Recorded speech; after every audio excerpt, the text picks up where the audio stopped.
أولاد دلوقتي أنا قاعد بس الدماغ في وادي بفكر في قصة ترامب. اليوم يقول لك تهجير الفلسطينيين إلى سيناء، وسيناء تحولت، طبعا إسرائيل تقول لك سيناء تحولت إلى منطقة عسكرية ومرعوبة من مين؟ من مصر. وترامب أصلا ما لقيش اللي يديه بالجزمة القديمة زي بوش في المؤتمر، ويقول لك عايز من السعودية تريليون دولار.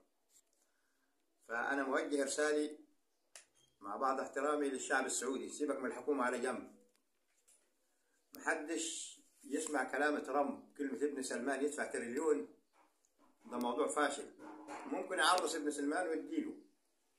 وبعد كده بالنسبة للدول العربية وبعض دول الخليج، بس بعد استثناء من اليمن، لأن اليمن دي مصنع الرجالي. قسما بالله اللي هيفكر يوقف مع أمريكا وإسرائيل ضد مصر مش هتبقى في اسم دولي موجودة على الخريطة نهائي، هتتمسح بالاستيكي.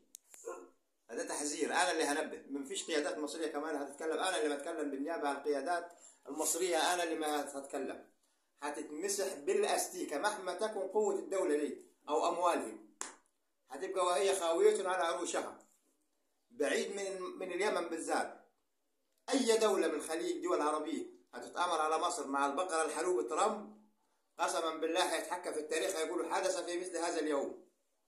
لان انتوا دلوقتي بدأ اللعب مع الكبار. يا ترامب اذا كنت ضارب لك سجارة شابو ولا دماغ ما ترفع معاك، هات الصفقة ودي الصفقة، وما تلعب زي القط ال40 زي علي بابا ال40 حرامي، فما تسوقش الهبل.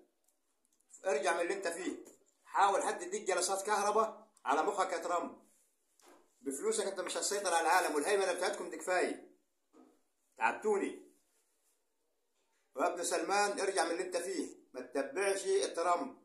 قصة التريليون، التريليون ياخد ده تخليك انت قوة عظمى في العالم. التريليون دول اللي عايز ياخدها منك لو دراع، يا اما كان كده هتدفعوا التريليون يبقى في ان كاسرين عينكم عاد الجماعة دول، يبقى امريكا كاسرة عين العرب كله، بس بعده من مصر، لان مصر مش خط احمر، اخضر واحمر واصفر، واحنا تبع الرئاسي، واللي ما عجبناش هيسجل في الليستة، وان شاء الله الشعب ياكل ملح تبع الدولة.